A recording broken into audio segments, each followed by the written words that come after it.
Bonjour les amis, alors voici notre deuxième semaine qu'on étudie les probabilités. C'est notre dernière partie de ce chapitre cette semaine et c'est la section 12.4 aujourd'hui.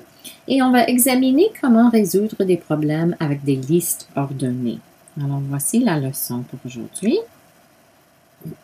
Et on va procéder avec des exemples. Regardons premièrement la petite note ici, c'est très courte.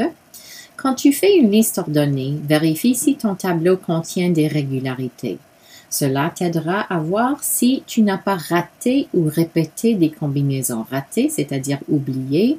Répété, évidemment, avoir la même combinaison deux fois quand on devrait l'avoir seulement une fois. Alors, voici notre exemple ici. Alors, dans sa poche, Quito a 4 pièces de monnaie qui peuvent être des 25 cents, des 10 cents et des 5 cents. Okay? Alors, on va compléter un tableau ici pour obtenir toutes les combinaisons possibles de pièces de monnaie. On doit garder en tête qu'il a 4 pièces en total. Ils peuvent être des 25 sous, des 10 sous, des 5 sous et n'importe quelle combinaison.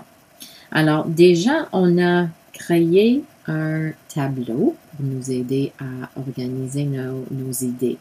Alors, dans ce cas, on sait qu'on peut avoir des pièces de 25 sous, de 10 sous, de 5 sous. Et voilà. On a indiqué aussi le total, combien vaut ce que Quito a dans sa poche ici. Alors, première possibilité, c'est qu'il a 4 pièces de 25 sous, dans quel cas il aura 0 des autres parce qu'il ne peut avoir que 4 en total. Deuxième possibilité, c'est qu'il ait 3 25 cents, 1 de 10 cents et 0 de 5 cents, ce qui lui donne un total de 0,85 $ ou bien 85 sous. Une autre possibilité, 3 pièces de 25 sous, 0 pièce de 10 sous, 1 pièce de 5 sous, qui lui donne un total de 0,80.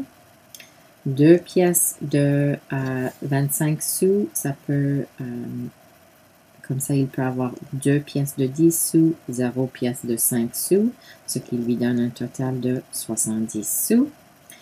Une autre possibilité avec 2 pièces de 25 sous, c'est qu'il ait 1 pièce de 10 sous,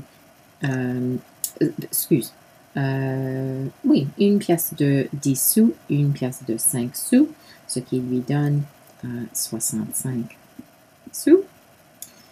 Il peut aussi avoir 2 pièces de 25 sous, 0 pièce de 10 sous, 2 pièces de 5 sous, un total dans ce cas de 60 sous. Et voilà, on a trouvé toutes les possibilités avec 4 pièces de 25 sous, 3 pièces de 25 sous. Alors on continue, on a fini avec les 2 pièces de 25 sous et on passe à 1 pièce de 25 sous. Alors, il peut avoir 3 pièces de 10 sous, donc 0 ici, ce qui lui donne un total de 55 sous. 2 pièces ici, 1 pièce ici, ce qui lui donne un total de 50 sous. 1 pièce ici, 2 pièces ici, total de 45 sous. 0 pièce de 10 sous, 3 pièces de 5 sous, total de 40 sous. On a épuisé toutes les possibilités avec une pièce de 25 sous. Okay. On a suivi notre modèle, notre régularité ici et on continue maintenant s'il a 0 pièce de 25 sous. Il pourrait avoir 4 pièces de 10 sous et 0 pièce de 5 sous, ce qui lui donne 40 sous. Il pourrait avoir également, voyons, 3 pièces de 10 sous, 1 pièce de 5 sous, ce qui lui donne un total de 35 sous. Il pourrait avoir 2 pièces de 10 sous et 2 pièces de 5 sous, ce qui lui donne 30 sous au total.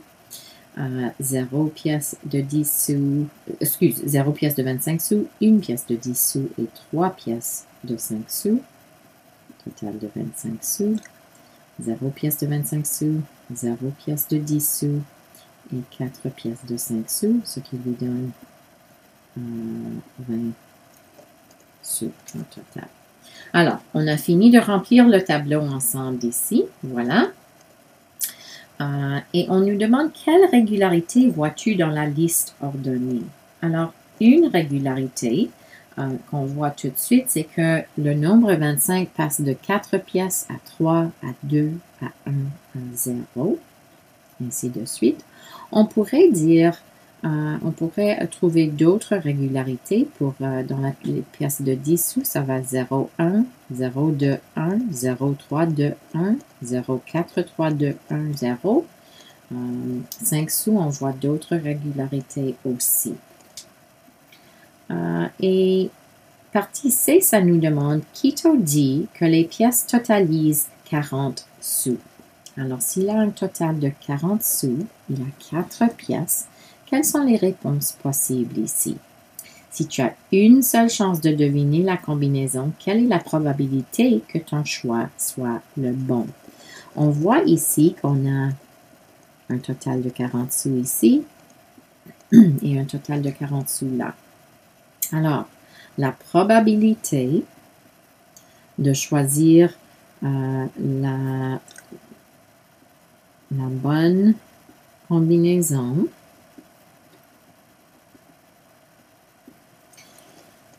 puisqu'il y a deux possibilités, c'est 1 sur 2. Si je devine celui-là, on a une probabilité 1 sur 2 que ce soit correct. Même chose avec l'autre.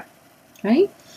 On peut exprimer cela comme nombre décimal, 0,5 et comme pourcentage. On peut continuer si vous voulez essayer un autre exemple. On a l'exemple ici de Karina qui a 3 billes dans un sac. Vous pouvez l'essayer avec une liste ordonnée.